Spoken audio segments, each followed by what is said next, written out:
प्रवीण, आपसे पहली बार बात करना खुशी की बात है। तुम कैसे हो? मैं पूरी तरह से ठीक हूँ। बहुत बहुत धन्यवाद मारियो। इसलिए आज का दिन दिलचस्प है। ईरान, मुझे यकीन नहीं है कि आपने घोषणा देखी है या नहीं, लेकिन ईरान ने दुनिया के सामने घोषणा की कि वे होर्मुज जलसंधि भूमध्य को नियंत्रित करते हैं। वे नए नियम बनाते हैं जिनकी उन्हें आवश्यकता होती है। सबसे पहले वे किसी भी शुल्क को चार्ज करने जा रहे एक हैं। ऐसा जहाज है जो शुल्क से गुजरता है, तो यह वह टोल बूथ है जिसके बारे में वे कुछ समय से बात कर रहे हैं और वे कुछ समय से लागू कर रहे हैं।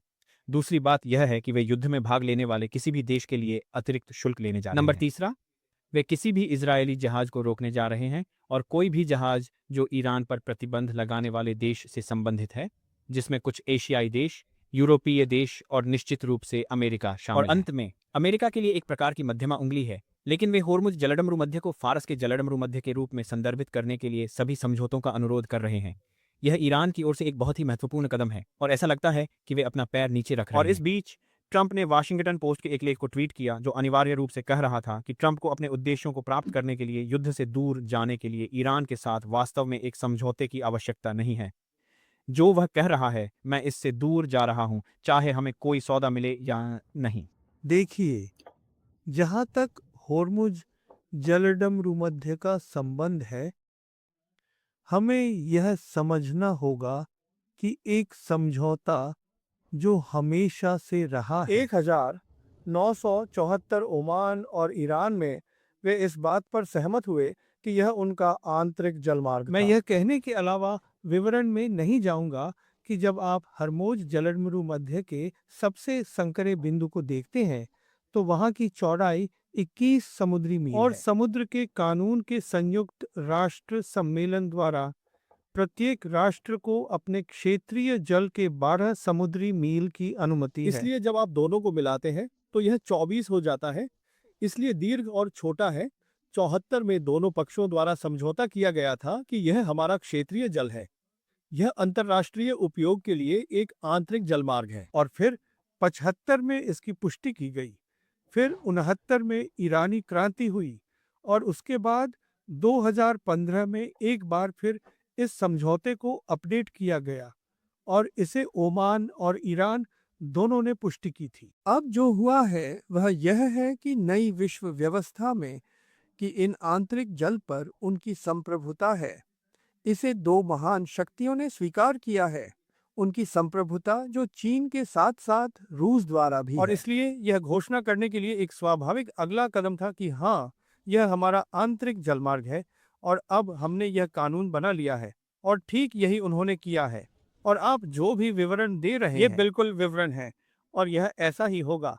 अब जहां तक राष्ट्रपति ट्रंप का सवाल है, मुझे नहीं लगता कि राष्ट्रपति ट्रंप इस बारे में भी स्पष्ट हैं कि वह क्या कर रहे हैं। वास्तविकता यह है, जैसा कि मैंने कहा, कि ऐसा कोई तरीका नहीं है कि राष्ट्रपति ट्रंप, मैंने अभी उनके सोशल पोस्ट पर पढ़ा, कोई कह रहा है कि हमारे माइन स्वीपर अंदर जा सकते हैं या वे पहले से ही अंदर यदि हैं। आप ईरान द्वारा इन जलमार्गों में लगाई गई सैन्य क्षमताओं की मात्रा को देखें, और जब मैं जलमार्ग कहता हूं तो मैं फारस की खाड़ी, होर्मुज जलसंधि, ओमान की खाड़ी की बात कर रहा हूं। मैं इसकी लंबाई की बात कर रहा हूं 1600 किलोमीटर, और यह वह लंबाई है जिसके बारे में मैं बात कर रहा हूं। यह एक अनोखा जलमार्ग है जहां आपके पास गहराई है। अधिकतम गहराई 200 मीटर है, न्यूनतम गहराई 30 से 50 मीटर है। यही कारण है कि आपके पास विशिष्ट लेन है। सब कुछ ईरान द्वारा किया गया है और ईरान सभी जहाज़ों का मार्गदर्शन कर रहा है जब तक कि यह संकट अमेरिकियों के साथ नहीं तो हुआ। मुद्दा यह है कि राष्ट्रपति ट्रंप जो कुछ भी कहते हैं उसे नमक की एक बाल्टी के साथ लेना पड़ता है, क्योंकि अब सच न बोलना उनकी सामान्य प्रथा बन गई है। लेकिन जहां तक बंदरगाह राज्य का संबंध है, जब भी संकट समाप्त हो जाता है, ईरानी संसद द्वारा तैयार किया गया यह कानून, मुझे यकीन है कि यह बना रहेगा। और क्योंकि नई विश्व व्यवस्था में, जैसा कि मैंने कहा, इसे दो महान शक्तियों चीन और रूस द्वारा स्वीकार किया जाता है और यह ऐसा ही तो है। इसकी वैधता के संदर्भ में, इसलिए अंतर्राष्ट्रीय कानून के आधार पर मैं जो समझता हूं वे नहीं हैं, इसका मतलब है वहां नेविगेशन की स्वतंत्रता मौजूद होनी चाहिए। इसलिए अंतर्राष्ट्रीय कानून के आधार पर ईरान को शुल्क लेने की अनुमति नहीं है। अब तर्क यह दिया जा रहा है कि ईरान को आक्रामकता के अवैध युद्ध का सामना करना पड़ रहा है। इसलिए उनके लिए अंतर्राष्ट्रीय कानून का पालन करते हुए, जब वे किसी ऐसे व्यक्ति का शिकार थे जिसने अंतर्राष्ट्रीय कानून का उल्लंघन किया था और वास्तव में क्षतिपूर्ति का भुगतान नहीं किया था, तो वह अमेरिका और इजराइल हैं। यदि ऐसा नहीं हो रहा है तो उन्हें अंतर्राष्ट्रीय कानून का पालन क्यों करना चाहिए? तो वे यही तर्क दे रहे हैं। क्या यह सही है? देखिए मारियो, मैं कहूंगा कि जहां तक ईरान का संबंध है, तर्क वास्तव में यह है कि यह कानूनी रूप से एक आंतरिक जलमार्ग है। जैसा कि मैंने समझाया है, यदि आप समुद्र के संयुक्त राष्ट्र सम्मेलन कानून को देखें तो यह कानूनी रूप से उनके और ओमान के बीच है। यह एक हिस्सा है। दूसरा भाग यह है कि आंतरिक जलमार्ग का उपयोग अंतर्राष्ट्रीय स्तर पर किया जा रहा है। अंतर्राष्ट्रीय व्यावसायिक उपयोग के लिए यह दूसरा भाग है। अब तीसरा भाग यह है कि अब उन्होंने यहाँ काफी सुरक्षा लगा दी है। अब उन्हें मुआवजे के अलावा की भी आवश्यकता है, जिसे अब आप जानते हैं ईरान के विदेश मंत्री कराची के बारे में बात कर रहा है। मैंने आपके शो में आने से पहले इसे पढ़ा था। वह जमे हुए फंड के लिए $11 ट्रिलियन की मांग कर रहा है। उन्हें पहले जारी किया जाना लेकिन है। इसके साथ साथ, क्योंकि उन्होंने काफी सुरक्षा व्यवस्था की है, मुझे लगता है कि यह कुछ ऐसा है जो बना रहेगा।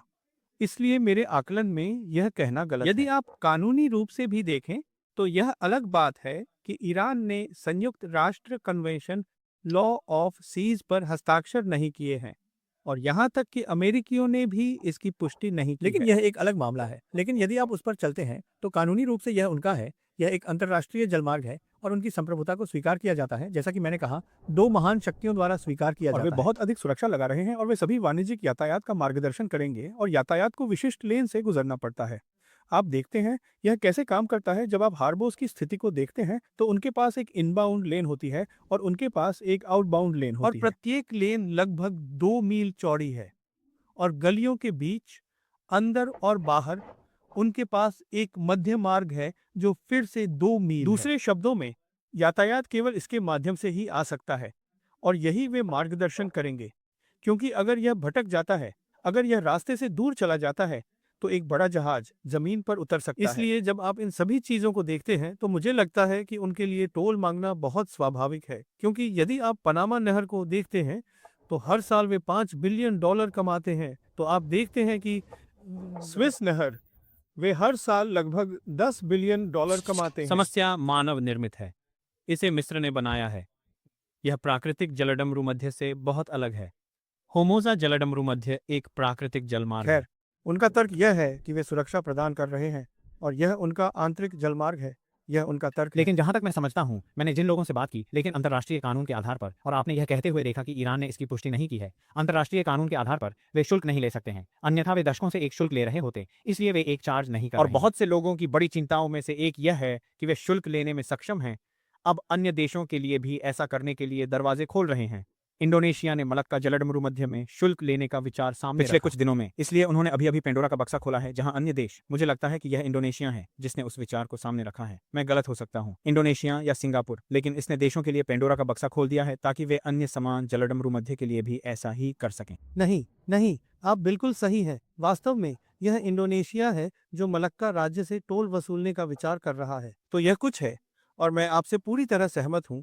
यह एक पेंडोरा बॉक्स खोलता है, लेकिन विशेष रूप से होर्मुज राज्य के बारे में बात कर रहा हूँ, क्योंकि यह वह जगह है जहाँ समस्या अभी है, पूरा संकट तो इस तरह से उन्होंने इसे संरचित किया है। और जैसा कि मैंने कहा, जो नई विश्व व्यवस्था में बहुत महत्वपूर्ण है, अगर 2 देश हैं जो सार्वजनिक रूप से जलडमरू मध्य पर अपनी संप्रभुता स्वीकार करते हैं, तो यह बहुत कुछ कहता है। लेकिन यह भी है, आप समझते हैं कि यह एक भू राजनीतिक शतरंज का खेल है कानूनी दृष्टिकोण से, क्योंकि आप इसके बारे में बात कर रहे हैं कि यह ईरानी संप्रभु क्षेत्र है। यह ईरानी संप्रभु क्षेत्र भी हो सकता है। जैसा कि आपने कहा, 12 समुद्री मील या उन रेखाओं के साथ कुछ और ईरानी क्षेत्र और ओमानी क्षेत्र सभी सभी जहाजों के लिए मार्ग की स्वतंत्रता के साथ, और इसमें इसके कुछ हिस्से दूसरे राष्ट्र का संप्रभु क्षेत्र भी शामिल हो सकते हैं। तो वे दोनों एक ही समय में सच हो सकते हैं।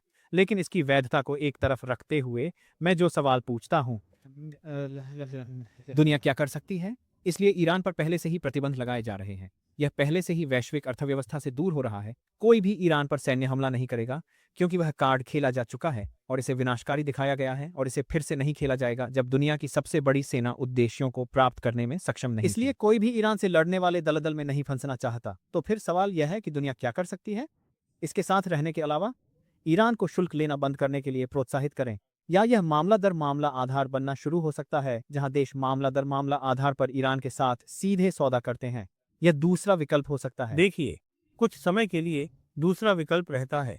और वास्तव में ऐसा हुआ है कि कुछ यूरोपीय देश हैं, वे पहले से ही ईरान के साथ बात कर रहे हैं। देखो, आप हमारे जहाज़ों को जाने देते हैं और बदले में हम आपके लिए कुछ अन्य चीज़ें कर सकते हैं। हम आप पर लगे कुछ प्रतिबंधों को हटा सकते हैं। इसलिए ये सभी चीज़ें चल रही हैं और मैं मानती हूँ कि यह शतरंज की बिसात है जो खेला जा रहा है। हर कोई इस पर है इसलिए, लेकिन मैं जो बात कह रहा हूँ वह यह है कि यह एक ऐसा रुख है जिसे ईरान ने अपनाया है और इस स्थिति को वे वैधता को भी उचित ठहराने की कोशिश कर रहे हैं और उनके पास दो महान शक्तियों द्वारा स्वीकार की गई संप्रभुता भी है। क्योंकि देखिए, यहाँ बात बहुत सरल है कि जहाँ तक इन दो महान शक्तियों का संबंध है, जो रूस और चीन वे एक नई विश्व व्यवस्था का निर्माण भी कर रहे हैं और वहाँ ईरान एक अनिवार्य सदस्य है। ईरान ब्रिक्स का एक बहुत ही प्रमुख सदस्य और है। यही वजह है कि दोनों देश खुले तौर पर ईरान का समर्थन कर रहे हैं और वे कूटनीतिक रूप से ईरान का समर्थन कर रहे हैं। वे संयुक्त राष्ट्र में ईरान का समर्थन कर रहे हैं। वे सेना की वापसी के साथ ईरान का समर्थन कर रहे हैं। वे हर तरह की चीज़ें कर रहे हैं क्योंकि यह उनकी मदद करता है। नहीं, मैं समझता हूँ आप इस बारे में बात कर रहे हैं कि कैसे चीन और रूस इसे ईरानी संप्रभु क्षेत्र के रूप में मान्यता दे रहे हैं। यह बहुत मायने रखता है। प्रवीण, आपको मेरा जवाब है, क्या वास्तव में यह देश राजनीति कर रहे रूस हैं? और चीन इसे इसलिए पहचान रहे हैं क्योंकि यह अमेरिकी हितों और उनके हितों के खिलाफ है। आपने ईरान को होमो जलडमरूमध्य को एक ऊर्जा चोक पॉइंट के रूप में नियंत्रित किया। इसका मतलब है कि ईरान सैन्य रूप से लागू कर सकता युआन है। एक भुगतान मुद्रा के रूप में या युआन को जलडमरूमध्य से गुजरने वाले किसी भी तेल के लिए भुगतान मुद्रा बनने के लिए प्रोत्साहित करता है और यह पेट्रोडॉलर के लिए खतरा बन सकता है। तो यह चीन और इसलिए रूस को लाभ देता इसलिए है। एक कारण है कि उन दोनों देशों ने होर्मुज जलडमरूमध्य को मान्यता दी है ईरानी संप्रभु क्षेत्र के रूप में। इसके लिए राजनीतिक कारण है, यह अंतर्राष्ट्रीय कानून के कारण नहीं है। जो वे मानते हैं वह सही है। यह सिर्फ एक राजनीतिक खेल है और ईरान शतरंज की बिसात पर सिर्फ एक मोहरा है, चीन द्वारा खेला गया एक मोहरा है। नहीं, मैं वास्तव में इस तर्क का स्तर बढ़ाऊंगा और तर्क दूंगा कि आप जानते हैं, हम सभी जानते हैं कि दुनिया अब एक ध्रुवीय नहीं है, कि दुनिया बहुध्रुवीय हो गई है। और आज इस बहुध्रुवीय दुनिया में तीन महान शक्तियां हैं जो अमेरिका, चीन और रूस हैं।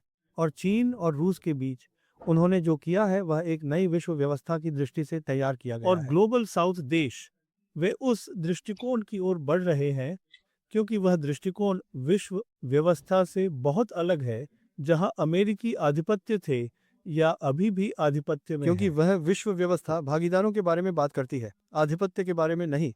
और वह विश्व व्यवस्था, नई विश्व व्यवस्था, यह शांति के माध्यम से विकास की बात करती और है। वहां अमेरिका की दो ताकतें हैं, उन्हें ध्वस्त करना होगा। और दो ताकतें, इसकी सैन्य शक्तियां, इसके ठिकाने दुनिया भर में 750 ठिकानों की तरह कुछ और हैं। जाहिर है कि अब पश्चिम एशिया या मध्य पूर्व में क्या होता है, जैसा कि आप इसे कह रहे हैं, अन्य अमेरिकी ठिकानों पर प्रभाव पड़ेगा जो दुनिया भर में है। और दूसरी ताकत दुनिया की आरक्षित मुद्रा के रूप में अमेरिकी डॉलर, यहाँ तक कि ब्रिक्स के कारण भी दस्तक दे रहा है। क्योंकि ब्रिक्स के प्रमुख कार्यों में से एक डॉलर को बदलना नहीं बल्कि डॉलर को विस्थापित करना और है। विशेषज्ञ हमें बता रहे हैं कि यदि अंतर्राष्ट्रीय व्यापार का 30% यदि यह विस्थापित हो जाता है, यह अमेरिकी डॉलर में नहीं होता है, तो अमेरिकियों को अपना कर्ज चुकाने में भी बहुत कठिनाई होगी, जो आज 39 ट्रिलियन डॉलर है। तो यह एक बड़ा खेल है, यह भू राजनीतिक स्तर पर एक खेल है। और यहाँ मेरा आखिरी बिंदु है जो मैं इस युद्ध के बारे में कहना चाहता हूँ जो राष्ट्रपति ट्रंप ने शुरू किया। यह सनक का युद्ध है जिसे उन्होंने शुरू किया है नेतन्याहू के अनुनय पर। यह हर कोई समझता है और किसी को इसका एहसास नहीं हुआ, और यहाँ तक कि मुझे भी एहसास नहीं था कि ऐसा कुछ हो सकता है। और जो हुआ है वह है कि अमेरिका के नेतृत्व वाली विश्व व्यवस्था जो धीरे धीरे गिर रही थी, अब यहाँ पश्चिम एशिया में तेजी से गिरावट आ रही है और नई विश्व व्यवस्था का उदय तेज हो रहा है। और यह बहुत बड़ी बात मैं है। सहमत हूँ। अब देखो, तुमने जो कुछ भी कहा है वह सटीक है। अब मैं हमेशा उन लोगों को खारिज करता रहा हूँ जो अमेरिकी साम्राज्य के पतन के बारे में बात करते हैं। फिर से मुझसे ज्यादा होशियार लोग इसके बारे में बात करते हैं। रे डेलियो ने आरोप का नेतृत्व किया। मैं समझता हूँ कि यह हो रहा है। यह ऐतिहासिक रूप से कई पीढ़ियों के माध्यम से हुआ है। कई साम्राज्य गिर गए हैं। तो यह एक ऐसा चक्र है जिसे हमने बार बार होते देखा है। लोग अगले साल या अगले 5 साल में इसके ढहने की बात कर रहे हैं और मुझे लगता है कि यह एक अतिशयोक्ति है। क्लिक और ध्यान आकर्षित करने का एक तरीका है। हालांकि मैं आपसे सहमत हूं कि इसने इसे तेज कर दिया। लंबी अवधि में मैं इस युद्ध के नुकसान के बारे में नहीं कहूंगा, लेकिन इससे भी महत्वपूर्ण बात यह है कि इसने ईरान और ईरान को प्रोत्साहित किया। हार्मोन जलडमरू पर अपनी संप्रभुता को लागू करने से चीन को बड़े पैमाने पर लाभ मिलता है। रणनीतिक रूप से यह चीन के लिए अविश्वसनीय रूप से महत्वपूर्ण है, क्योंकि चीन जब तक 2014-2012 अमेरिकी डॉलर पर बहुत निर्भर थे। कल मेरे पास मेरा मेहमान था जब अमेरिका ने डॉलर को हथियार बनाना शुरू किया, तभी डोमिनोज गिरने लगे और देशों को इसका एहसास होने लगा। डॉलर पर निर्भरता एक जोखिम पर एक लागत पर आती है, और वह प्रक्रिया 2014 में शुरू हुई। और मुझे लगता है कि ट्रंप का यह कदम, आपने इजराइल से प्रभावित होने की बात की थी, ट्रंप का यह कदम उस प्रक्रिया को उलटने का एक तरीका था, लेकिन यह विफल रहा और इसके बजाय यह इसे तेज कर रहा है। तो यह पहला भाग है, और फिर दूसरा भाग अमेरिकी ठिकानों का है। यह दिलचस्प है। यूएई के पूर्व सलाहकार के राष्ट्रपति ने एक बयान जारी किया। उन्होंने 2 टूक शब्दों में कहा, इस क्षेत्र में अब अमेरिकी ठिकानों की जरूरत नहीं है। और कुछ समय से इसके बारे में पर्दे के पीछे से बातें हो रही हैं। अमेरिका में कई वर्षों से वे उन ठिकानों के बारे में बात कर रहे हैं जो अब आवश्यक नहीं हैं। अब एक प्रतिवाद दिया जाना चाहिए कि इन अमेरिकी ठिकानों ने अमेरिका को अनुमति दी है अधिक प्रभाव डालना, दुनिया भर में आधिपत्य बनाना। लेकिन फिर से हम डोमिनोज का एक और दौर गिरते हुए देखना शुरू कर सकते हैं, और वह यह है कि अमेरिकी आधार मध्य पूर्व के क्षेत्र में शुरू हो रहा है, जो दुनिया के सबसे महत्वपूर्ण क्षेत्रों में से। मैं यह नहीं कह रहा हूं कि यह अमेरिका के लिए बुरा है। आर्थिक रूप से यह अच्छा हो सकता है। यही कारण है कि अमेरिका कुछ ऐसे ठिकानों से छुटकारा पा रहा है जो लक्ष्य बन गए हैं। आप जानते हैं, हमने इस युद्ध में देखा कि ये सभी थे। यदि अमेरिका के पास इस क्षेत्र में आधार नहीं होते, तो ईरान के पास हमला करने के लिए कम लक्ष्य। यह नंबर 1 है। और नंबर 2, वे अमेरिका की ऋण समस्या के साथ बनाए रखने के लिए बहुत महंगे हैं। यह अमेरिका के लिए सही निर्णय हो सकता है, लेकिन यह एक ऐसी दुनिया की ओर ले जा रहा है जो एक ध्रुवीय होती जा रही है। और यह युद्ध निश्चित रूप से कम इस बात पर आधारित है कि यह अभी कहां है, और यह उस प्रक्रिया को बहुत तेज बना रहा है। अब क्या आपको लगता है कि ट्रंप चीजों को बदल सकते हैं? उसने अभी सिर्फ एक धमकी दी है। ऐसा लगता है कि उसका विकल्प सिर्फ दूर जाना होगा, जिसका अर्थ है कि प्रक्रिया, साम्राज्य के पतन की प्रक्रिया, या अमेरिका से मध्य पूर्व से दूर जाने का प्रभाव होने वाला है, और यह अपेक्षा से अधिक तेजी से होने वाला है। लेकिन क्या ऐसा कोई परिदृश्य है जहां ट्रंप उस परिदृश्य को उलटने के लिए कुछ कर सकते हैं जो हम अभी देख रहे हैं? देखिए, सैन्य रूप से आज राष्ट्रपति ट्रंप के पास कोई विकल्प नहीं है, और मैं यह गहन विचार के बाद कहता हूं, उनके पास कोई सैन्य विकल्प नहीं बचा और यह सब कुछ लोग कुछ और विशेष अभियानों के बारे में कह रहे हैं जो विफल हो गए, और एक पूर्ण जमीनी युद्ध की बात कर रहे हैं। यह सब एक आपदा होगी और राष्ट्रीय अपमान की ओर ले जाएगी। राष्ट्रपति ट्रंप के लिए अब सबसे अच्छा तरीका है सबसे पहले इजराइल को पट्टा, जो वास्तव में उनके लिए संभव नहीं है, क्योंकि ऐसा लगता है कि इजरायली यहाँ पश्चिम एशिया में अमेरिकी विदेश नीति चला रहे हैं। वह एक है, और दूसरा है ईरानियों के साथ कुछ गंभीर बातचीत के लिए बैठना। देखिए, मेज पर मुद्दे हैं, लेकिन इन मुद्दों को हल करने में बहुत समय लगे। उदाहरण के लिए, जब हमारे पास JCPOA था, तो हर किसी को याद है कि इसे हल करने में 2 साल से अधिक का समय लगा, क्योंकि ये बहुत कठिन मुद्दे हैं। परमाणु जैसे मुद्दे, क्षेत्र में अपने सहयोगियों की तरह हार्मोज जलडमरूमध्य जैसे मुद्दे। ईरान के लिए सहयोगी बहुत महत्वपूर्ण है, वे उन्हें प्रतिरोध की कुल्हाड़ियां कहते हैं। तो मुद्दा यह है कि कुछ गंभीर काम होना चाहिए, इसलिए तत्काल आवश्यकता है कि शायद दूसरे दौर की बातचीत हो जिसमें कुछ समझौता ज्ञापनों पर हस्ताक्षर किए जा सकें। और देखिए, ऐसा क्या है कि ट्रंप, अगर मुझे सोचना है कि उन्हें क्या करना चाहिए, तो उनके लिए सबसे अच्छी बात यह होनी चाहिए कि पेट्रोडॉलर को बचाया जाए। उसे इसी पर ध्यान देना चाहिए, क्योंकि पेट्रोडॉलर वह है जो उसकी अर्थव्यवस्था को चला रहा है, उसकी अर्थव्यवस्था में स्थिरता ला रहा है। इसलिए उस पेट्रोडॉलर को बचाने के लिए उसके लिए सही बात यह है कि वह बैठें, ईरानियों के साथ एक समझौता ज्ञापन पर हस्ताक्षर करें, और ईरानी इसके लिए खुले हैं। क्योंकि जहां तक ईरानियों का सवाल है, वे हमलावर बिल्कुल भी नहीं है। मैं उस पर विश्वास नहीं करता, और वे स्थायी शांति की तलाश में हैं, और उन्होंने इसे बार बार कहा है।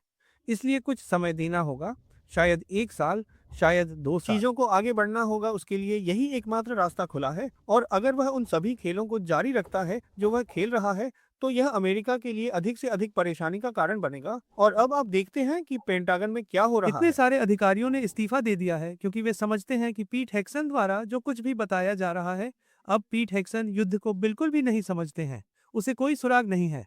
लेकिन पेंटागन में ऐसे पेशेवर हैं जो इन सभी चीजों को समझते हैं और वे सलाह दे रहे हैं कि ऐसा न करें, अपने युद्धपोतों को हार्बोस की गली में न रखें, यह आत्मघाती है। तो मैं जो बात कह रहा हूँ वह यह है कि आपके प्रश्न का उत्तर देने के लिए दुनिया बहुत तेजी से बदल गई मैं है। इसे इसी तरह देखता हूँ, और अब यहाँ समस्या जो है वह उनके ठिकानों की बात है। हाँ, वे महंगे हैं, लेकिन आधिपत्य बनाए रखने का यही एकमात्र तरीका आपको है। आधारों की आवश्यकता है, आपको गठबंधनों की आवश्यकता है, क्योंकि इस आधिपत्य की पूरी संरचना वह है जिसे हम कहते हैं। यह भू राजनीति पर आधारित है, इसलिए यह प्रभाव के क्षेत्रों पर आधारित और है। आप प्रभाव के क्षेत्र कैसे बनाते हैं? आप गठबंधनों के माध्यम से बनाते हैं, आप आधारों के माध्यम से बनाते हैं। तो इसका मतलब है कि अमेरिकियों की शक्ति फिर यह कम हो जाती है किसी भी मामले में। अभी यदि आपको याद हो, जब वह दूसरे कार्यकाल में सत्ता में आए तो उनकी राष्ट्रीय सुरक्षा रणनीति में सर्वोच्च प्राथमिकता पश्चिमी गोलार्ध और थी। मैंने वास्तव में उस स्तर पर सोचा था कि यह आदमी कुछ समझदारी भरा काम कर रहा है, क्योंकि वहाँ सैन्य चुनौतियां हैं, वहाँ सुरक्षा चुनौतियां हैं, वह पूरा मोनरो सिद्धांत है। दरअसल इसमें बहुत सारे छेद होते हैं, इसलिए मैंने सोचा हाँ, अगर उसे वैश्विक आधिपत्य बनना है, अगर वह वास्तव में मांग महसूस करता है, तो अमेरिका को फिर से महान बनाता है, जिसका मूल रूप से मेरे लिए मतलब यह था कि वह अमेरिका बनाना चाहता है एक बार फिर दुनिया की एकमात्र शक्ति, जिसका अर्थ है बहुपक्षीय दुनिया को एक ध्रुवीय दुनिया में वापस धकेलना। तो सबसे पहले उसे पश्चिमी गोलार्ध में आधिपत्य रखना होगा, लेकिन फिर हुआ यह कि उन्होंने इसे पश्चिम एशिया में पूरी तरह से खो दिया। तो हम वही पश्चिम हैं। एशिया, आप सिर्फ ईरान के बारे में बात कर रहे हैं, वहां नहीं है। उन्होंने ईरान के अलावा और कुछ नहीं किया है। यह बड़े आउटलेयर ब्लैक स्वान इवेंट की तरह है, बहुत ही भ्रमित करने वाला निर्णय जो ट्रंप ने अपने दूसरे कार्यकाल में लिया है। बाकी सब कुछ उस दिशा में जा रहा है जिसका उसने वादा किया ठीक है, वह मादुरो को पकड़ने के लिए बहुत आक्रामक हो रहा है, लेकिन मादुरो पश्चिमी गोलार्ध में है, इसलिए यह समझ में आया। डनरो सिद्धांत यूक्रेन युद्ध को समाप्त करते हुए वह अब तक विफल रहा, लेकिन उसने कोशिश की बिडेन की तुलना में उनके पूरे प्रशासन में अधिक प्रगति तो हुई हाँ, है। ईरान सिर्फ एक विचित्र है। आपने एक समझौता ज्ञापन के बारे में बात की, किसके साथ समझौता ज्ञापन? आप एक अमेरिकी ईरानी समझौता ज्ञापन या व्यापार बंद तक पहुंच के संदर्भ में देश दर देश आधार पर एक समझौता ज्ञापन के बारे में बात कर रहे ऐसा हैं। इसलिए होना चाहिए क्योंकि शरारती समस्याएं, बड़ी समस्याएं अमेरिका और ईरान के बीच हैं। समझौता ज्ञापन उनके बीच होना चाहिए। ट्रंप को सबसे पहले नेतन्याहू को रिहा करना होगा, जो आसान नहीं क्यों? है। क्योंकि जैसा कि आपने ठीक ही कहा, उसके लिए समस्याएं पश्चिम एशिया में शुरू हुईं। और समस्या का कारण यह है कि जब यह युद्ध ट्रंप से लड़ा था, तो यह सनक का युद्ध था। नेतन्याहू के लिए यह पसंद का युद्ध है, क्योंकि नेतन्याहू के रास्ते में जो आ रहा है उसकी कल्पना या एक बड़ा इजराइल पाने का उसका सपना ईरान है। इसलिए नेतन्याहू के लिए ईरान का विनाश नितांत आवश्यक है। तो अब नेतन्याहू को कैसे रिहा किया जाए? और हमारे पास अमेरिका में कुछ विशेषज्ञ हैं जिन्होंने इस बारे में बहुत कुछ बात की है। अमेरिका में इजरायल की लॉबी है और सीनेट पर उनकी किस तरह की पकड़ है, वॉल स्ट्रीट पर उनकी पकड़ है, अमेरिका में सुरक्षा रक्षा तंत्र पर उनकी पकड़ है। तो मुद्दा यह है कि जब तक अमेरिकी लोग खड़े होते हैं और समझते हैं कि पश्चिम एशिया में क्या हो रहा है, कि यह हमारा युद्ध नहीं है, तो हम यह युद्ध क्यों लड़ रहे हैं? जब तक लोग खड़े नहीं होंगे। बेशक, मैं शो में आने से पहले देख रहा था कि अभी उनकी लोकप्रियता घटकर 26% रह गई है, लेकिन मुझे नहीं लगता कि यह वास्तव में उसे अभी परेशान कर रहा है। यह बहुत फिसल गया है। मुझे नहीं लगता कि यह परेशान करने वाला है। यह एक पागल संख्या है। क्या आप जानते हैं कि यह कौन सा पोल था? यह एक पागल संख्या हाँ, है। मेरा मतलब है, मुझे याद नहीं है। मैं सोशल मीडिया पर पढ़ रहा था कि यह वास्तव में इतना फिसल गया है। मैंने कहा, हे भगवान, हम वहां हैं। मेरा मतलब है, पूरा मागा बेस उससे दूर जा रहा है, क्योंकि अधिक से अधिक लोग महसूस कर रहे हैं और देख रहे हैं कि ऐसा होगा, क्योंकि लंबे समय तक यह युद्ध जारी है। वह जो भी कहें कि मुझे बहुत सारा तेल मिला है, मुझे किसी के तेल की जरूरत नहीं है। लेकिन समस्या यह है कि यह तेल के बारे में नहीं है, यह भोजन के बारे में है। अमेरिका में भोजन की कीमतें बढ़ रही हैं, तेल की कीमतें बढ़ रही हैं। अमेरिका में सब कुछ महंगा हो रहा है और लोग इसका दर्द महसूस कर रहे हैं, और यह सब मध्यावधि चुनावों में उन पर असर डालेगा। इसलिए यह कुछ ऐसा है जिस पर उन्हें बहुत गंभीरता से विचार करना होगा, और मैं ठीक यही कह रहा था। उसके पास इस युद्ध को स्वीकार करने के कई कारण हैं। नेतन्याहू को यह बताने के लिए कि वह कहां उतरता है, इस युद्ध को स्वीकार करें और काम पूरा करें। और आप जानते हैं, थोड़ा सच्चा रहें, ईरान के साथ खेल खेलना बंद करें, इससे मदद नहीं मिलेगी। हाँ, मैं सिर्फ उसके नंबर देख रहा हूँ। यह है पूर्ण विराम पूर्ण विराम। कितना विनाशकारी युद्ध है प्रवीण। देखिए, भारत में स्थित एक विश्लेषक के रूप में, और आप इसे बहुत बहुत लंबे समय से कर रहे हैं, और मुझे पता है कि आपके पास एक प्रकाशन भी है जिसमें बहुत सारे पाठक हैं। जब युद्ध हुआ तो आपकी प्रतिक्रिया क्या क्या था? सबसे पहले दिमाग में क्या आया? मेरे लिए, मैं ऐसा हूं बिल्कुल नहीं जैसे, क्या मूर्खतापूर्ण निर्णय है। और फिर मुझे लगता है, ठीक है, यह एक त्वरित ऑपरेशन होना चाहिए। बातचीत को अंतिम रूप देने से पहले यह एक त्वरित सिर काटने की हड़ताल होनी चाहिए। मुझे अभी भी लगा कि यह एक बुरा विचार था, लेकिन शायद उन्होंने ईरान द्वारा और संयम की उम्मीद में ऐसा किया, यह मेरा अनुमान था। और फिर जब मुझे पता चला कि उन्होंने खामेनेई को मार डाला और मुझे एहसास हुआ कि लक्ष्य कौन थे, तो मुझे ऐसा लगा, वाह। जहां तक मेरा सवाल है मारियो, दो चीजें मेरे दिमाग में तुरंत आईं। पहली बात जो मेरे दिमाग में आई वह यह थी कि देखो, नेतन्याहू दिसंबर से, पिछले क्रिसमस से वह व्हाइट हाउस गए थे, उनसे मिले थे, और उन्होंने उन्हें यह सपना बेच दिया कि देखो, आपके पास वेनेजुएला का तेल है, आप ईरान के तेल के मालिक भी हो सकते हैं। तो चलिए, आप जानते हैं, शीर्ष नेतृत्व, आइए उन्हें मार दें और फिर सब कुछ ठीक हो जाएगा। ईरान के भीतर दरारें हैं, तो वह सपना उसे बेच दिया गया। लेकिन इससे भी ज्यादा जाहिर है कि यहाँ कुछ निजी चीजें भी शामिल जिसे हैं। आप और मैं समझते हैं, मुझे इसे बताने की जरूरत नहीं है। इसलिए कुछ और भी शामिल है कि ट्रंप ना क्यों नहीं कह सके। मेरा मतलब है, आखिरकार ओबामा से शुरू होकर इतने सारे राष्ट्रपति हैं जिन्होंने नेतन्याहू को ना कहा कि नहीं, हम आपका गंदा काम नहीं करेंगे। पश्चिम एशिया में, लेकिन वह ऐसा करने के लिए सहमत हो गया है, तो एक प्रलोभन था। लेकिन इसके साथ ही मेरे दिमाग में जो आया वह यह था कि कुछ और भी है, और वह व्यक्तिगत है। यह कोई युद्ध नहीं है। मुझे यह करना है पूर्ण विराम पूर्ण विराम।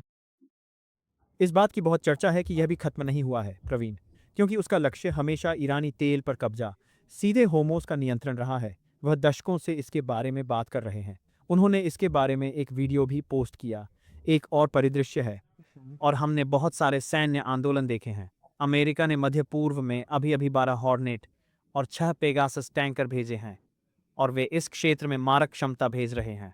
आप जानते हैं, युद्ध विराम के बाद से दैनिक आधार तो पर बहुत से लोग इस बारे में बात कर रहे हैं कि यह अभी तक खत्म नहीं हुआ है, जिसमें प्रोफेसर पेप भी शामिल हैं, जो लंबे समय से इस पर युद्ध कर रहे हैं। क्या संभावना है कि ईरान और ईरान कह रहे हैं कि वे तैयार हैं? उन्हें लगता है कि ट्रंप युद्ध विराम एक नए हमले की तैयारी के लिए प्रच्छन्न है। कल ईरान अपने वायु रक्षा प्रणालियों का परीक्षण कर रहा था, और उनके पास हवा में लड़ाकू विमान थे, और हर कोई चिंतित था। यह पूरे सोशल मीडिया पर है कि युद्ध फिर से शुरू हो गया है। हर कोई किनारे पर है। क्या संभावना है कि हम युद्ध की निरंतरता देखते हैं? क्योंकि जैसा कि आप कह रहे हैं, अगर वह अभी चले जाते हैं तो यह अमेरिका के लिए एक विनाशकारी रणनीतिक नुकसान है। मुझे लगता है कि यह उनका सबसे अच्छा परिदृश्य है। यह सबसे कम बुरा विकल्प है, लेकिन शायद कुछ ऐसा है जो हमारे पास खुफिया जानकारी के मामले में पहुंच नहीं है, जो ट्रंप को मना लेगा। शायद सही भी, शायद गलत तरीके से, जो ट्रंप को युद्ध में वापस जाने के लिए मना लेगा। मुझे और आपको लगता है कि यह एक भयानक विचार है। ज्यादातर लोग ऐसा ही सोचते हैं, लेकिन हमारे पास वह खुफिया जानकारी नहीं है जो उनके और उनके प्रशासन के पास है। तो आपको क्या लगता है कि इस बात की क्या संभावना है कि हम युद्ध की निरंतरता, एक पूर्ण विकसित युद्ध देखते हैं? देखिए, एक लंबा युद्ध, मैं आपको बताऊंगा कि यह संभव क्यों नहीं है, क्योंकि मैंने बहुत से अमेरिकी विश्लेषकों को सुना है कि इस युद्ध की तुलना वियतनाम से करें, इसकी तुलना अफगानिस्तान से करें, कि यह वर्षों तक चल सकता और है। यह युद्ध नहीं होने का कारण है, इसके कुछ कारण हैं। पहला कारण यह है कि जब आप अफगानिस्तान की बात करते हैं और आप वियतनाम की बात करते हैं, तो आप रणनीति की बात कर रहे हैं। यह युद्ध रणनीति नहीं यह है। एक विषम, पूर्ण पारंपरिक युद्ध है कि ईरानी लड़ रहे हैं। यह एक है, जिसका अर्थ है कि यह एक ऐसा युद्ध है जो युद्ध को समझने वाले हर किसी पर तीव्र एक है। युद्ध 3 स्तरों पर होता है, रणनीतिक, परिचालन और सामरिक। यह सभी स्तरों पर तीव्र है। यह केवल सामरिक स्तर पर नहीं खेला जा रहा है, जो कि अफगानिस्तान और वियतनाम क्या से। आप इसके बारे में विस्तार से बता सकते हैं? आपका क्या मतलब है कि यह सिर्फ सामरिक, रणनीतिक और सामरिक नहीं है? हाँ, तो आप देखते हैं कि कोई भी युद्ध, पारंपरिक युद्ध 3 स्तरों पर लड़ा जाता है। सबसे ऊपरी स्तर रणनीतिक स्तर है। यह वह जगह है जहां सेना और राजनीतिक नेतृत्व वे एक दूसरे के साथ बातचीत करते हैं। और हम रणनीतिक स्तर कहते हैं, जो युद्ध के गुरुत्वाकर्षण का मुख्य केंद्र है। देखिए, युद्ध में एक जनरल का काम युद्ध के गुरुत्वाकर्षण के केंद्र की पहचान करना होता है। और ईरानियों ने इसे सही तरीके से पहचाना कि इस युद्ध के गुरुत्वाकर्षण का मुख्य केंद्र होर्मुज पिटा जलडमरू मध्य है, क्योंकि इसके अंतर्राष्ट्रीय निहितार्थ हैं। इसलिए उन्होंने पहचान की, इसलिए यह युद्ध का रणनीतिक स्तर बन गया। उसके बाद उन्होंने युद्ध के परिचालन स्तर की भी सही पहचान की, जो कि क्षेत्रीय पहलू है, जो जीसीसी देशों की धरती पर अमेरिकी आधार है कि हम उन पर हमला करेंगे। तो यह दूसरी भेद्यता या गुरुत्वाकर्षण का दूसरा केंद्र है। इसलिए मैं जो बात कह रहा हूं वह यह है कि यह वियतनाम नहीं है जो केवल धीमी गति से युद्ध के सामरिक स्तर पर लड़ा जा रहा है। तो यह एक बिंदु है। दूसरा यह कि हर दिन यह पूरी दुनिया को प्रभावित करता है। यह प्रभावित करता है अर्थव्यवस्था, यह वित्त को प्रभावित करती है, यह भोजन उर्वरकों को प्रभावित करती है। इस युद्ध से सब कुछ प्रभावित होता है। तो यह जितना अधिक समय तक रहेगा, दुनिया एक संभावना है और विशेषज्ञ इसके बारे में बात कर रहे हैं, एक गहरी मंदी। पूरी दुनिया बड़ी मुसीबत में फंस सकती है। इसलिए यह युद्ध एक ओपन एंडेड युद्ध नहीं है जैसा कि लोग कह रहे हैं। एक संकल्प होना चाहिए और अब आ रहा है कुछ और उत्तर देना है जिसका आपने उल्लेख किया और युद्ध विराम समाप्त होने के बाद यही होगा। इसलिए मेरे आकलन में एक बार युद्ध विराम समाप्त हो जाने के बाद ईरानी क्या करेंगे? आज ईरानियों के पास बहुत अच्छी क्षमता है, जिसे मैं कहता मारने की क्षमता, मार श्रृंखला उनके लिए बहुत अच्छी है, क्योंकि उनके पास चीनी उपग्रह हैं जो उन्हें लगातार घूरने के साथ साथ उनके ड्रोन के साथ साथ मिसाइलों के लिए नेविगेशन प्रदान करते हैं और उनके पास अब लंबी दूरी की मिसाइलें हैं जिनकी वे उन्नत मिसाइलों की बात करते रहते हैं। तो यह सारा नौसैनिक शस्त्रागार जिसका उपयोग नाकाबंदी के लिए किया गया है, जिसमें अब 2 विमानवाहक पोतों की तरह कुछ शामिल है। मैं समझता हूं कि गेराल्ड फोर्ड भी वापस आ रहे हैं और फिर जॉर्ज डब्ल्यू बुश विमानवाहक शामिल हो रहे हैं, फिर 12 विध्वंसक की तरह कुछ हैं, फिर 5000 मरीन हैं, फिर उभयचर जहाज हैं और फिर हमारे पास वहां बमवर्षक। यह सब भेद्यता है जैसे ही युद्ध समाप्त हो जाएगा, क्योंकि यह सब ईरानी मिसाइलों के साथ साथ उनके ड्रोन का भी लक्ष्य होगा। इतना ही नहीं, कृपया यह भी समझें कि अमेरिकियों के लिए निकटतम लॉजिस्टिक बेस डिएगो गार्सिया है, जो ईरान से 4000 किलोमीटर दूर है और वह भी कमज़ोर है। यह असुरक्षित क्यों है? क्योंकि यह एक विशाल संभारतंत्र आधार है जहां वे ईंधन भरने का काम करते हैं, जहां वे मिसाइलों की लोडिंग रीलोडिंग करते हैं, जहां से उनके पास हवाई पट्टियां भी हैं, बमवर्षक उड़ान भरते हैं और यह सब ईंधन भरना, पुनः लोड करना, मिसाइल का पता लगाना किस बंकर में है, यह सब डिजिटाइज किया गया। इसका मतलब यह है कि जब हम कहते हैं कि डिजिटलीकृत है, तो इसका मतलब है कि उनके पास पीएलसी है जो प्रोग्रामिंग लॉजिक कंट्रोलर है। वे दिमाग की तरह इसलिए अगर उस दिमाग पर साइबर हमला किया जाता है, मस्तिष्क को विकृत कर दिया जाता है, तो सब कुछ गड़बड़ हो जाता है। अब सवाल यह है कि आप पूछेंगे कि क्या ईरानियों के पास ऐसी साइबर क्षमताएं हैं? इसका जवाब है हाँ, और मैं ऐसा इसलिए कह रहा हूं क्योंकि ईरानियों ने 2010 स्टक्सनेट हमले से एक लंबा सफर तय किया है, जो कि इजरायलियों और अमेरिकियों द्वारा नतांज के सेंट्रीफ्यूज पर किया गया था। वहां परमाणु सुविधा है और वे वहां से एक लंबा सफर तय कर चुके हैं। उनके पास क्षमताएं हैं और निश्चित रूप से उन्हें चीन और रूस द्वारा भी समर्थन दिया जाता है। दोनों देश साइबर आग और इलेक्ट्रॉनिक आग की चपेट में हैं। इसलिए मैं जो बात कह रहा हूं वह बहुत सरल है। अमेरिका की भेद्यता दिन ब दिन बढ़ती जाएगी। यह युद्ध वियतनाम या अफगानिस्तान की तरह एक लंबा युद्ध नहीं हो सकता है। क्या मैं आपसे एक सवाल पूछ सकता हूँ? ईरान क्या कर सकता है? इस पर आपने बात की कि उनके पास लंबी दूरी की मिसाइलें हैं और उनके पास चीन से उपग्रह डेटा है, और आपने डिएगो गार्सिया बेस को अंधा करने में सक्षम होने की उनकी साइबर क्षमताओं के बारे में भी बात की है। वे एक युद्ध के बीच में थे, एक अस्तित्वगत युद्ध के बीच में, जहां अमेरिका शासन को नष्ट करने की कोशिश कर रहा था और उनकी पूरी सभ्यता को नष्ट करने की धमकी दे रहा था। हमने उन लंबी दूरी की मिसाइलों को वापस क्यों नहीं देखा?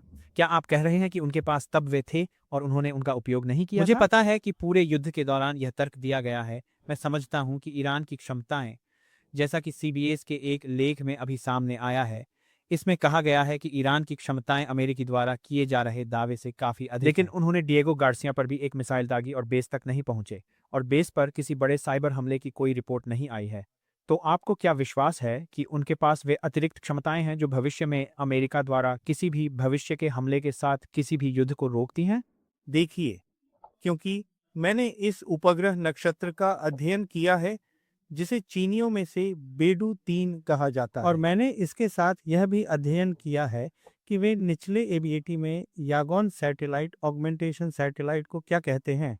वे एक साथ काम करते हैं। इसलिए आपके प्रश्न का उत्तर देने के लिए मैं चीनी उपग्रहों यागोन ऑगमेंटेशन सैटेलाइट की बात कर रहा हूं। और अगर आपको याद हो तो मुझे लगता है कि यह कभी-कभी वापस आता है।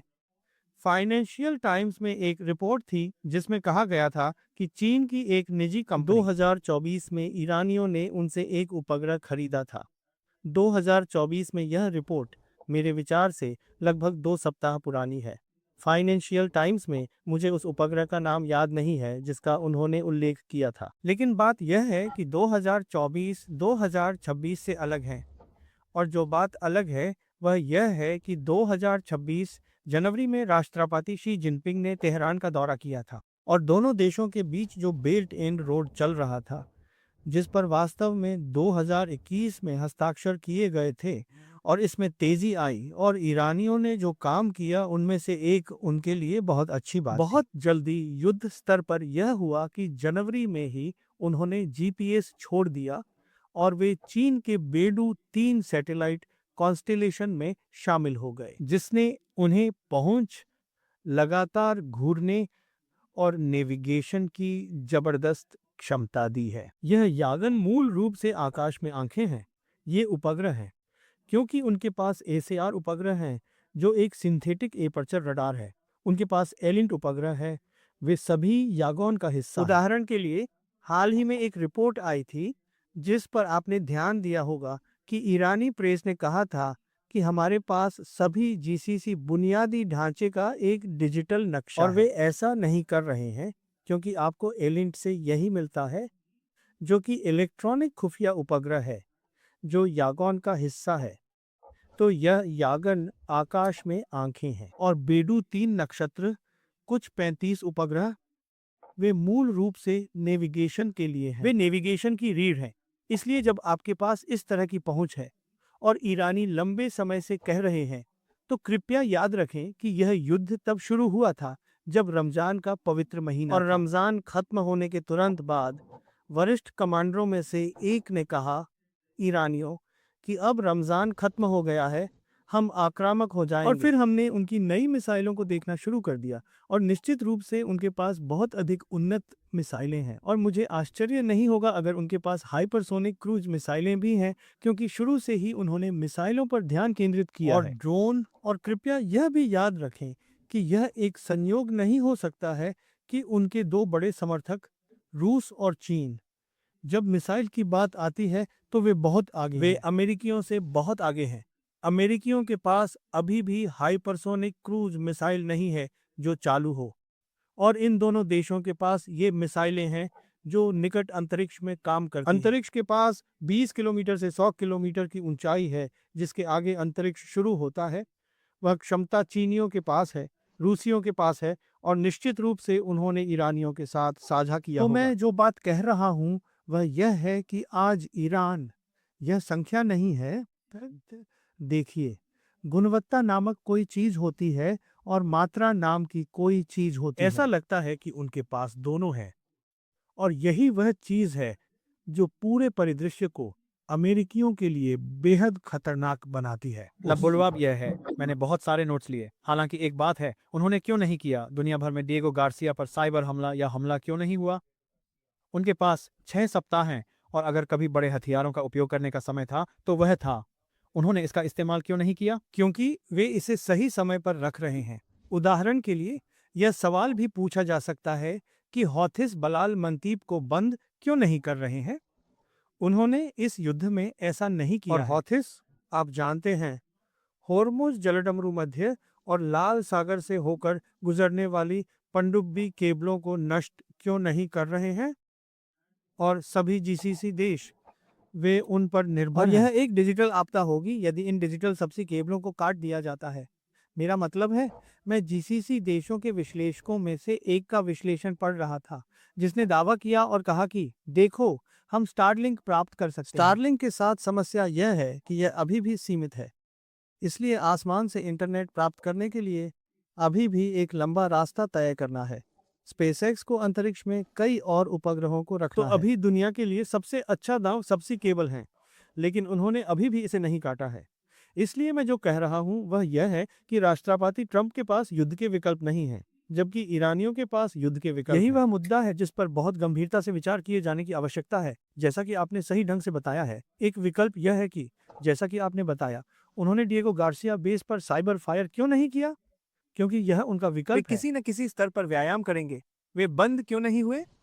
मेरा मतलब है, आखिरकार अगर आपको उस समय 2025 जून में हुए 12 दिवसीय युद्ध को याद है, तो उन्होंने लाल सागर को बंद कर दिया। यही वह समय था जब पूरा वाणिज्यिक यातायात केप होप के लाल रंग से गुजर रहा था और वे उस मोजाम्बिक चैनल में फंस रहे थे। अचानक चोक पॉइंट्स में से एक बन गया। तो मुद्दा यह है कि ट्रंप के पास विकल्प नहीं है, ईरानियों के पास बहुत सारे विकल्प बस हैं। एक आखिरी त्वरित प्रश्न, आपने साइबर हमले के बारे में बात की। डिएगो गार्सिया बेस, वे वास्तव में क्या हड़ताल करेंगे? क्या यह उनकी रडार प्रणाली है? आकाश में उनकी आंखें हैं? सक्षम होने की उनकी क्षमता अमेरिका है? को अंधा करने के लिए इस क्षेत्र में उनके द्वारा मारा गया रडार के समान डेटा एकत्र करने में सक्षम होने के लिए क्या वे साइबर हमले से यही हमला करेंगे? और इससे अमेरिका को क्या नुकसान होगा? दो चीजें जो वे कर सकते हैं। जैसा कि मैंने कहा, यह पूरी तरह से ईंधन भरने की प्रणाली, मिसाइलों को पुनः लोड करना, सब कुछ डिजिटल हो गया और जब है। आप डिजिटलीकरण करते हैं तो आपके पास पीएलसी नामक कुछ होता है जो मस्तिष्क की तरह होता है। इसलिए अगर दिमाग गड़बड़ा जाता है तो यह साइबर हमले से किया जा सकता है। फिर आधार पर पूरी तरह से भ्रम की स्थिति है। उन्हें यह भी नहीं पता होगा कि कौन सी मिसाइल किस बंकर में है। इतना भ्रम होगा, और इतना ही नहीं, साथ ही यह वह जगह है जहां से उनके बमवर्षक उड़ान भरते हैं। उनके पास बमवर्षकों के लिए हवाई पट्टियां हैं, इसलिए उनके पास ग्राउंड स्टेशन है। हमले ग्राउंड स्टेशनों पर किए जा सकते हैं, तो बमवर्षक उड़ान भरेंगे, पता नहीं चलेगा कि लक्ष्य क्या है। साइबर फायर के साथ बहुत कुछ किया जा सकता है, और आज उनके पास वह क्षमता है। देखिए, जब हम अपनी अधिक सराहना करते हैं, तो हमें एक साधारण सी बात यह समझनी होगी कि यदि आपके पास अपने समर्थक हैं और आपके समर्थकों के पास कुछ क्षमताएं हैं, क्योंकि समर्थकों को भी पूरी चीज से फायदा हो रहा है, वे निश्चित रूप से इसे आपके साथ साझा करेंगे। यही इसकी लबोलुआब है। आपने कुछ और उल्लेख किया है कि अमेरिकियों के पास समान मात्रा में कार्ड नहीं है। अब आमतौर पर मैं लोगों से यह कहता हूं, लेकिन उनके पास कार्ड हैं। उन कार्डों के परिणाम हैं। लेकिन आप दुनिया की सबसे शक्तिशाली सेना के बारे में बात कर रहे हैं। वे वही कर सकते हैं जो वे कर मैं रहे हैं। समझता हूं कि युद्ध सामग्री कम है, भंडार, सटीक मिसाइलें, सब कुछ काफी कम हो गया है, लेकिन उनके पास अभी भी बहुत अधिक नुकसान पहुंचाने के लिए एक महत्वपूर्ण राशि है।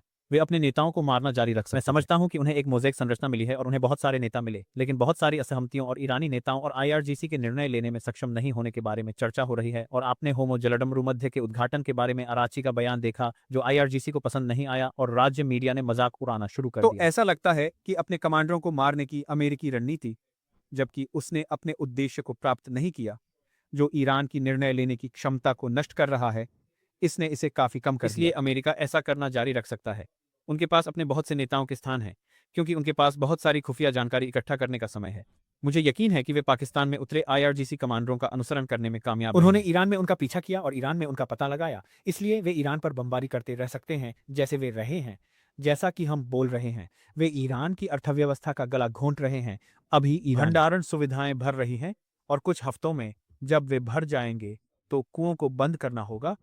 जब कुएं बंद हो जाते हैं, तो तेल निकालने की क्षमता के आसपास उन कुओं में महत्वपूर्ण नुकसान और इससे स्थायी क्षति भी हो सकती है, और अस्थायी क्षति को ठीक होने में हफ्तों, यहाँ तक कि महीनों का समय लगेगा। इसलिए पहले से ही आर्थिक रूप से पीड़ित देश को बहुत अधिक आर्थिक नुकसान हुआ है। हम बात कर रहे हैं जैसे ईरान की अर्थव्यवस्था बहुत अच्छा कर रही है, यह रूस नहीं जब है। यूक्रेन की बात आती है तो रूस की अर्थव्यवस्था उम्मीद से बहुत बेहतर प्रदर्शन कर रही है, यह उचित है। लेकिन जनवरी में ईरानी अर्थव्यवस्था चरमरा रही थी, मुद्रा ढह रही है। जो चीजें हम देख सकते थे, जमीनी तथ्य, प्रतिबंधों के आर्थिक प्रभाव के कारण लोग सड़कों पर थे और प्रतिबंध बने हुए हैं। इसलिए यदि आप यह सब एक साथ रखते हैं, तो ईरान एक ऊर्जावान कुत्ते की तरह नहीं है जिसके काटने की शक्ति बहुत अधिक बची है। यह एक लंगड़ा कुत्ता है जो खुद को इधर उधर खींच रहा है और मेरा मतलब है कि यह सम्मानपूर्वक उतना अच्छा नहीं कर रहा है जितना कि कई लोग मानते आप हैं। जानते हैं मारियो, मैं आपको बहुत संक्षेप में जवाब देना चाहूँगा। आपने 3 मुद्दे उठाए हैं, मैं उनका उत्तर देना चाहता हूँ। पहली बात यह है कि उनके नेतृत्व का सिर काटने का कोई मतलब नहीं क्योंकि ईरानी योजना में उनके पास आदेश की एकता नहीं है, उनके पास प्रयास की एकता है। इसका मतलब यह है कि उनके पास एक भी कमांडर इन चीफ नहीं है। उनके पास क्षेत्रीय कमांडर हैं जो न केवल मुख्य भूमि पर समन्वय करते हैं लेकिन मुख्य भूमि के बाहर भी, क्योंकि जिसे वे प्रतिरोध की धुरी कहते हैं, हमास, हौथिस, हिजबुल्लाह, वे सभी उनके क्षेत्रीय कमांडर हैं जिनके साथ वे समन्वय करते हैं। यह एक इसलिए हत्या से बिल्कुल भी मदद नहीं मिलेगी। यदि आपको याद हो, सर्वोच्च नेता की हत्या कर दी गई थी, शीर्ष राजनीतिक सैन्य नेतृत्व मारा गया था। प्रतिक्रिया तुरंत हुई यह थी। ईरानी पक्ष से आया था, कोई विराम नहीं था। वह एक है। दूसरा, आपने जो कहा वह अमेरिकियों की क्षमताओं के बारे में है। मेरी समझ में इसे ही 20वीं सदी का युद्ध कहा जाता है। जहां आपके पास बड़े जहाज हैं, आपके पास विमान वाहक हैं, आपके पास प्लेटफार्म है। ईरानियों के पास चीन से आने वाली साइबर फायर, इलेक्ट्रॉनिक फायर, अंतरिक्ष क्षमताओं की आभासी डोमेन क्षमताएं फिर हैं। बड़े पैमाने पर चीजें, बड़े पैमाने पर ड्रोन। तो यह 21वीं सदी का युद्ध है। युद्ध अलग है। यह मेरा दूसरा मुद्दा है। एक और बात है जो आपने अर्थव्यवस्था के बहुत खराब स्थिति के बारे में कही कृपया है। समझें, ईरानियों के लिए यह अस्तित्व का युद्ध है। और जब आपके पास अस्तित्व का युद्ध हो, और एक ऐसे देश के लिए जो 1969 से प्रतिबंधों के वे अधीन है, दर्द को समझते हैं, वे शारीरिक दर्द को समझते हैं, वे आर्थिक दर्द को समझते हैं, वे इन सभी बातों को समझते हैं, लेकिन उनके लिए यह अस्तित्व का युद्ध है। इसलिए आपके पास वही मापदंड नहीं हो सकता जैसा कि आपके पास बाकी दुनिया के लिए है। जब आप उस आर्थिक दर्द के बारे में बात करते हैं जो वे पीड़ित हैं क्योंकि वे अधिक दर्द उठा सकते हैं, तो यह उस पर मेरी प्रतिक्रिया है। नहीं, मैं आपकी हर बात से सहमत हूँ। इसलिए मैं पहले बिंदु या दूसरे बिंदु से सहमत हूँ कि ईरान का यह एक युद्ध है, अमेरिका के लिए तैयार किए गए युद्ध से बहुत अलग युद्ध है। और हमने देखा कि यूक्रेन में वास्तव में रूस पर उल्टा असर पड़ता है। यूक्रेन ने ड्रोन के साथ वास्तव में अच्छा प्रदर्शन किया है और मुझे लगता है कि रूस ने इस प्रकार के युद्ध के लिए अमेरिका की तुलना में बहुत बेहतर अनुकूलन किया लेकिन अमेरिका जो भी हो, शायद अहंकार या जो भी कारण हो, वे नहीं थे। वे ईरानी ड्रोन और ईरानी क्षमताओं और यहाँ तक कि उनकी मिसाइलों के मामले में जो कुछ भी सामना कर रहे थे, उसके लिए वे बहुत खराब तैयार यहाँ तक कि उनकी मिसाइल क्षमताएं इस युद्ध से पहले जो खुफिया जानकारी आई थी वह बुरी तरह विफल हो गई। इसलिए मैं इस बात से सहमत हूँ। पहले बिंदु पर हम भी सहमत हैं।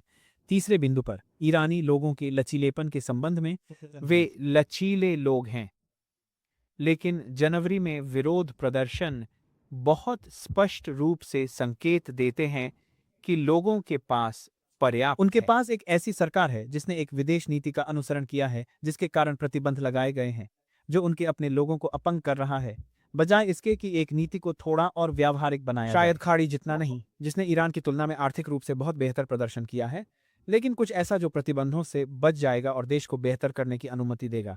यह मेरी राय नहीं है, यह प्रदर्शनकारी हैं, उनमें से जो भी संख्या सड़कों पर थी और उनमें से हजारों मारे गए। यह कुछ ऐसा संकेत देता है जिसका सामना ईरान को करना पड़ेगा जब धूल जम जाएगी, और ईरान भी इस बारे में बहुत चिंतित है। ईरानी नेतृत्व इस मुद्दे पर विचार कर रहा है। वे कुर्दों पर हमला करते इराकी कुर्दिस्तान क्षेत्र में युद्ध समाप्त होने के बाद वे घेराबंदी में गश्त करना जारी रखते हैं। युद्ध समाप्त होने के बाद भी वास्तव में देश पर अपना गला घोंटना जारी रखते हैं। उन्होंने वास्तव में अपनी सतर्कता कम नहीं की है। नंबर 1 यह है कि वे उम्मीद करते हैं कि अमेरिका संभावित रूप से फिर से हमला करेगा। लेकिन दूसरी बात, उन्हें इस बात की चिंता है कि लोग सड़कों पर वापस आ जाएंगे, झंडे के चारों ओर रैली। यह तब समाप्त होता है जब युद्ध समाप्त होता है, और युद्ध समाप्त होता दिख रहा है, और यह ईरान के लिए एक बड़ी समस्या बन सकता है। कोई यह भी तर्क दे सकता है कि युद्ध ही उन्हें उन विरोध प्रदर्शनों से बाहर निकालता था जो हमने जनवरी में देखा था। उन्होंने वास्तव में नकेल कसने का अच्छा काम किया है, लेकिन लोग सड़कों पर वापस जा सकते थे। युद्ध ने उस परिदृश्य में देरी की होगी। देखिए, मैं आपके द्वारा कही गई सभी बातों से इनकार नहीं कर रहा हूं, क्योंकि हम सभी ने उन दृश्यों को देखा है। लेकिन मैं बस इतना कहने की कोशिश कर रहा हूं कि दर्द की दहलीज बहुत अधिक है, वह एक है। और दूसरा, जब यह युद्ध समाप्त हो जाएगा, यहाँ तक कि ईरान के लोगों को भी एहसास होगा कि 90 मिलियन लोग या जो कुछ भी उनके पास है, उन्हें एहसास होगा कि ईरान युद्ध से पहले की तुलना में युद्ध के बाद कहीं बेहतर तरीके से उभरा है। बेशक बहुत विनाश हुआ है, बहुत जीवन का नुकसान हुआ है, सब कुछ हो गया है, लेकिन ईरान एक बार फिर खड़ा हो पाएगा और शायद दुनिया में उसका शिक्षक भी उठ खड़ा होगा। इसलिए आपको चीज़ों को समग्रता और समग्रता में देखना होगा। जैसा कि मैंने कहा, ईरानी इस युद्ध के लिए तैयार थे। वे दशकों से इस युद्ध की तैयारी कर रहे थे। वे जानते थे कि यह आ रहा है और विशेष रूप मुझे से लगता है कि 2025 जनवरी के बाद वे अपने अभियानों में मौजूद सभी कमियों को दूर करने और यह सुनिश्चित करने के लिए कि वे युद्ध के मैदान में बेहतर प्रदर्शन करें, युद्ध स्तर पर काम कर रहे थे और मुझे लगता है कि उन्होंने बहुत अच्छा प्रदर्शन किया और है। आखिरी बात, अगर मैं आपको बता दूं, वास्तव में जब यह युद्ध 28 तारीख को शुरू हुआ तो 1 मार्च को मैंने वीडियो बनाया, शायद भारत में पहला वीडियो था, जहां मैंने कहा था कि ईरान यह युद्ध नहीं हारेगा। इसमें बहुत कुछ मिला। यह एक व्यावहारिक कथन था प्रवीण। वे युद्ध कैसे हार सकते हैं? हर कोई जानता है कि वे हाथ से जलडमरू मध्य को बंद कर सकते हैं। हर कोई जानता है कि वे दशकों से इसकी तैयारी कर हर रहे हैं। कोई जानता है कि वहाँ 93 मिलियन लोग हैं। हर कोई जानता है कि रूस और चीन उन्हें हथियार दे रहे हैं और हर कोई जानता है कि खाड़ी बहुत कमजोर है और ईरान ने चेतावनी दी कि वे होर्मुज का व्यापार बंद कर देंगे और वे खाड़ी पर हमला करेंगे। इसलिए किसी के लिए भी अज्ञानता की तरह जो राष्ट्रपति को इस युद्ध में शामिल होने की सलाह दे रहा था, जिसमें अमेरिका के हित थे न कि इजराइल के हित, मुझे समझ में नहीं आता कि उनके दिमाग में क्या चल रहा मैं था। वास्तव में नहीं जानता। शायद यह भोली सोच है। आप जानते हैं, जनवरी में मानसिकता, हर कोई ऐसा लगता है शासन गिरने वाला है, शासन गिरने वाला है।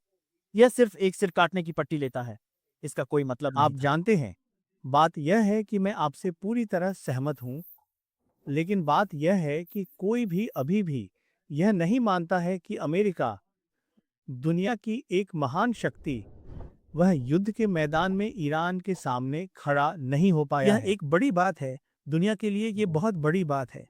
लेकिन दुनिया ये सबक लेगी कि जब आप युद्ध की बात करेंगे तो भी आपको 21वीं सदी के सामर्थ्य की ओर बढ़ना होगा। प्लेटफार्मों से आपको क्षमताओं की ओर बढ़ना होगा और यह एक बहुत बड़ा परिवर्तन है, खासकर अब जब हम जानते हैं कि कृत्रिम बुद्धिमत्ता युद्ध में आ रही है और क्षमताओं के लिए इसका क्या मतलब होगा। एआई आ रहा है, दुनिया बदल रही है। मैं सहमत हूँ। अब दुनिया कैसी दिखेगी प्रवीण? क्या आप हमें एक झलक दे सकते हैं कि अगले दशक में वह दुनिया कैसी दिखेगी? जैसा कि हर कोई यह पता लगाने की कोशिश करता है कि ईरान के साथ क्या करना है, जैसा कि अन्य देश अपने स्वयं के जलडमरू मध्य के साथ भी ऐसा ही करने की कोशिश करते हैं। हमने इंडोनेशिया के बारे में बात मुख्य की। रूप से यह क्षेत्र कैसा दिखेगा? इजराइल क्या करेगा? खाड़ी क्या करेगी? लेबनान के लिए इसका क्या मतलब होगा? सीरिया के लिए इसका क्या मतलब होगा? फिलिस्तीनियों के लिए इसका क्या मतलब होगा? बहुत कुछ बदलने वाला है, कुछ बेहतर के लिए, कुछ बदतर हाँ। के लिए। लेकिन कुल मिलाकर, क्योंकि आपने जो प्रश्न पूछे हैं उन्हें समझाने के लिए बहुत समय की आवश्यकता होती है, लेकिन शायद 5 वर्षों में दुनिया कैसी दिखेगी, इसका समग्र परिदृश्य क्या होगा, मुझे इस बात का एहसास है कि यह कैसा दिखना चाहिए। और होगा यह कि इस युद्ध के कारण नई विश्व व्यवस्था में तेजी आएगी। और मुख्य बात यह है कि अमेरिकी और चीनी, वे चौथी औद्योगिक क्रांति प्रौद्योगिकी के लिए प्रतिस्पर्धा में है, जो आवश्यक रूप से कृत्रिम बुद्धिमत्ता है। और यदि आप कृत्रिम बुद्धिमत्ता के ढेर को देखें तो चीनी बहुत बेहतर कर रहे वे हैं। बेहतर क्यों कर रहे हैं? क्योंकि वे कृत्रिम बुद्धिमत्ता के अनुप्रयोगों में उत्कृष्टता प्राप्त करते हैं और ये ऐसे अनुप्रयोग हैं जिन्हें वे बेल्ट एंड रोड इनिशिएटिव देशों में ले जाएंगे। आज विश्व के 193 देशों में से 146 देश बेल्ट एंड रोड इनिशिएटिव में शामिल हैं, जो 2013 में शुरू हुआ था, जिस पर उन्होंने निवेश किया है। 1.3 ट्रिलियन, और अब वे आर्टिफिशियल इंटेलिजेंस लेंगे। इसका मतलब यह है कि उत्पादकता बढ़ती है। तो वास्तव में मैं इसे और विस्तार से बताता हूँ। इसलिए जो भी देश दोनों के बीच पहले मानक निर्धारित करता है, देखिए, कुछ नया करना ठीक है। अमेरिका में इनोवेशन हो रहा है, चीन में ऐसा नहीं हो रहा है। मेरा मतलब है कि चीन कई क्षेत्रों में आगे बढ़ रहा है। लेकिन जब आप आवेदन की बात करते हैं तो यह चीन में हो रहा है। यही कारण है कि किसी ने ठीक ही कहा है कि नवाचार अमेरिकियों द्वारा किया जाता है, वाणिज्यीकरण चीनियों द्वारा किया जाता है। तो जो भी देश, दुनिया में अधिक देश, वे चीनी मानकों पर हैं। इसका मतलब है कि चीन ने दौड़ जीत ली है। यह इतना आसान है। मैं इसे इसी तरह देखता हूँ। इतना ही नहीं, चीनियों को इससे क्या मिलता है? आप देखते हैं कि दुनिया की पूरी सोच बदल जाती ऐसा है। इसलिए है क्योंकि चीनी प्रभाव के क्षेत्रों को नहीं देख रहे हैं जो अमेरिकी देख रहे हैं। चीनी प्रभाव को देख रहे हैं। प्रभाव का मतलब यह है कि यदि उनके अधिक से अधिक उद्योग बेल्ट एंड रोड इनिशिएटिव देशों में जाते हैं, तब वे देश सावधान रहेंगे या वे चीनी विदेश नीति और चीनी हितों के प्रति संवेदनशील होंगे। वह प्रभाव का निर्माण कर रहा और है चीनी इसी ओर देख रहे हैं, जो शीत युद्ध के साथ साथ एक ध्रुवीय दुनिया में अमेरिकियों द्वारा किए गए कार्यों के बिल्कुल विपरीत है। प्रवीण, मुझे यह बातचीत बहुत अच्छी लगी। मुझे आपको फिर से पाना अच्छा लगेगा। इस और आपके विश्लेषण में आपकी अंतर्दृष्टि प्राप्त करना एक वास्तविक खुशी है। अगली चर्चा जो मैं आपके साथ करना चाहूंगा वह उस नई विश्व व्यवस्था, उस बहुध्रुवीय दुनिया के बारे में है। अब यह मान रहा है कि ईरान में कुछ भी नया नहीं होता है, इसलिए मुझे यकीन है कि जब तक हम रिकॉर्ड बंद करते हैं तब तक कुछ होने वाला है। लेकिन जैसे जैसे यह विकसित होता जा रहा है और हम देखेंगे कि ट्रंप की रणनीति क्या है और सीधे या ह्यूमस के साथ क्या होता है, मैं वापस आना पसंद करूंगा और मध्य पूर्व के क्षेत्र में इसके प्रभाव के बारे में बात करना पसंद करूंगा, क्योंकि यह बहुत गहरा सवाल है और दुनिया। लेकिन प्रवीण, आपसे बात करके बहुत खुशी हो रही है। आपके समय के लिए बहुत बहुत धन्यवाद सर। आपके शो में आकर बहुत खुशी हुई। धन्यवाद मारियो, बहुत बहुत धन्यवाद। ठीक है, सब लोग, हमारे पास साल है जो